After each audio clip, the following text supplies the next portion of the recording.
자, 여러분 안녕하세요. 경제학정 박사입니다. 오늘 우리가 함께 파헤쳐 볼 주제는 바로 통화 공급인데요. 우리가 매일같이 쓰는 이 돈이 대체 어디서 오는지 그 비밀을 푸는 열쇠가 바로 여기에 있습니다. 이 개념은요, 화폐 금융론 전체를 관통하는 아주 심장과 같은 개념이니까 오늘 저와 함께 제대로 한번 알아보시죠.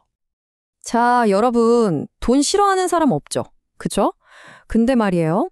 우리가 매일 쓰는 이 돈, 대체 어디서, 누가, 어떻게 만들어내는지 혹시 진지하게 생각해 본 적 있으세요? 너무 당연하게 여겨서 오히려 깊이 생각해 본 적 없는 질문일 수 있는데 이 간단한 질문 속에 경제를 움직이는 아주 거대한 원리가 숨어 있습니다. 아마 이 질문을 던지면 열의 9은 이렇게 대답할 겁니다. 그거야 당연히 중앙은행 아니에요? 하고 말이죠. 가장 먼저 떠오르는 뭐랄까 아주 직관적인 답변이죠. 틀린 말은 아니고요. 하지만 말이죠, 그건 딱 절반만 맞는 이야기입니다. 정말로요. 마치 동전의 한쪽 면만 보고 전부를 안다고 할 순 없잖아요. 오늘 우리는 바로 그 나머지 절반, 우리가 잘 몰랐던 그 뒷이야기를 한번 파헤쳐 볼 겁니다. 아마 여러분이 가지고 있던 통념이 와장창 깨지는 시간이 될지도 몰라요. 좋습니다. 그럼 오늘 우리가 어떤 순서로 이 비밀에 파헤쳐 나갈지 로드맵을 한번 보시죠. 먼저 이 흔한 오해부터 좀 바로 잡고요. 그리고 돈이라는 게 대체 뭔지 그 진짜 의미부터 확실히 짚고 넘어갈 겁니다. 다음으로 진짜 이 게임에 참여하는 선수들이 누군지 알아보고 심지어 중앙은행조차 맘대로 못하는 그 한계는 뭔지 마지막으로 오늘날 우리가 마주한 새로운 도전 과제는 뭔지 이렇게 차근차근 살펴보겠습니다. 자, 그럼 1부입니다. 중앙은행이 모든 걸 결정한다는 이 생각, 과연 사실일까요? 이 흔한 오해부터 한번 제대로 들여다보죠. 자, 여러분의 지갑이나 스마트폰 앱을 한번 떠올려 보세요. 우리가 가게에서 물건값을 낼 때 항상 한국은행이 찍어낸 그 빳빳한 현금으로만 계산하나요? 아니죠. 친구랑 밥 먹고 더치페이 할 때, 온라인 쇼핑할 때 다들 어떻게 하시나요? 네, 바로 이겁니다. 당장 우리가 쓰는 결제 수단만 봐도 현금도 있고 체크카드, 신용카드도 쓰고요. 요즘엔 그냥 스마트폰으로 툭 갖다 대면 결제되는 디지털 이체도 엄청나게 많이 쓰잖아요. 바로 이 지점이 중요한데요. 우리의 일상 자체가 이미 돈이라는 게 중앙은행이 발행하는 현금, 그 이상이라는 걸 명확하게 보여주고 있는 겁니다.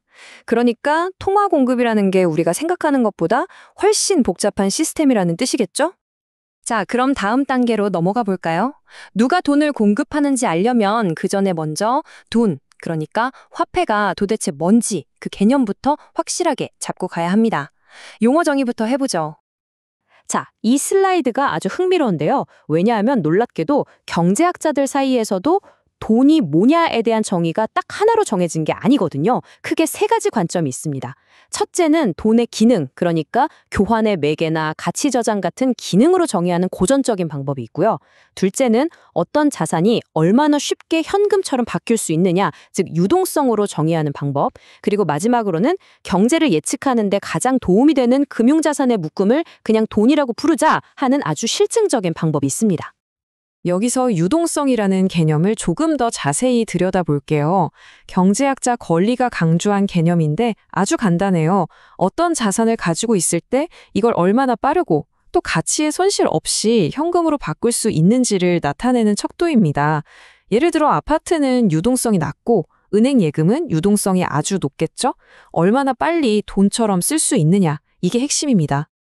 다음은 노벨상 수상자인 밀턴 프리드먼이 주장한 실증적 정의인데요.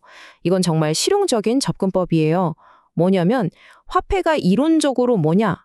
이런 골치 아픈 논쟁은 그만하고 실제로 인플레이션이나 경기 변동 같은 거 예측할 때 가장 설명력이 높은 금융자산들의 묶음을 찾아서 이걸 우리가 앞으로 돈이라고 부르자라고 약속하자는 겁니다. 아주 현실적인 생각이죠? 자, 이제 화폐라는 개념 자체가 이렇게 복잡하다는 걸 알았죠? 그렇다면 이걸 만들어내는, 즉 공급하는 주체들도 단순히 중앙은행 하나만 있지는 않을 거라는 예상이 가능하죠? 그럼 진짜 선수들은 과연 누구일까요? 바로 이 슬라이드가 그 답을 명확하게 보여줍니다. 통화 공급은요, 절대 중앙은행 혼자 하는 원맨쇼가 아닙니다. 물론 중앙은행이 지휘자 역할을 하죠. 하지만 그 외에도 예금을 하는 우리 같은 개인이나 가게, 또 돈을 빌리는 기업들, 그리고 그 사이에서 대출을 통해 신용을 창조하고 새로운 돈을 만들어내는 시중은행들, 또 다른 금융기관들까지 이 모든 경제 주체들이 함께 만들어가는 거대한 오케스트라와 같은 겁니다. 좋습니다. 그럼 다시 오케스트라의 지휘자인 중앙은행에 한번 초점을 맞춰보죠.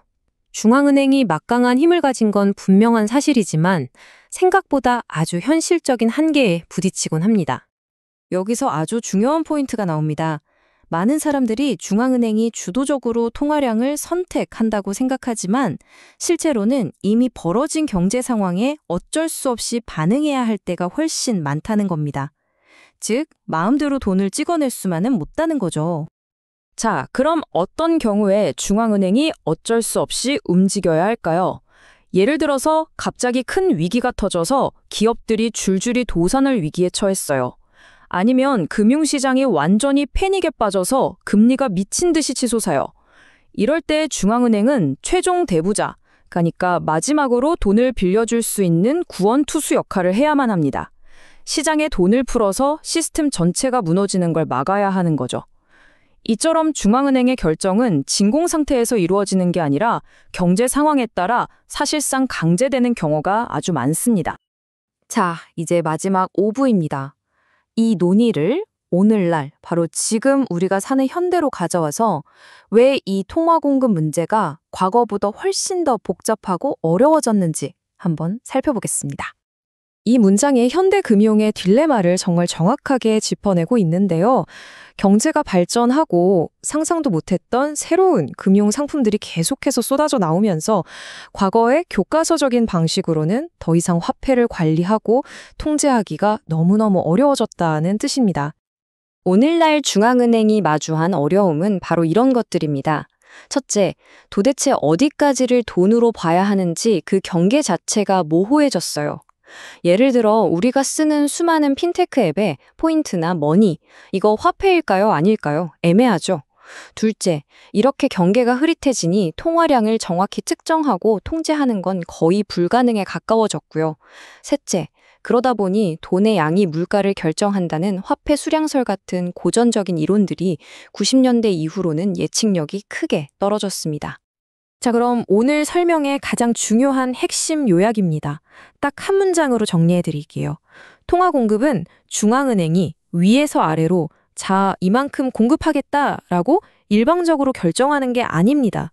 그게 아니라 경제에 참여하는 우리 모든 선수들의 상호작용을 통해 복합적으로 만들어지는 결과물이라는 것.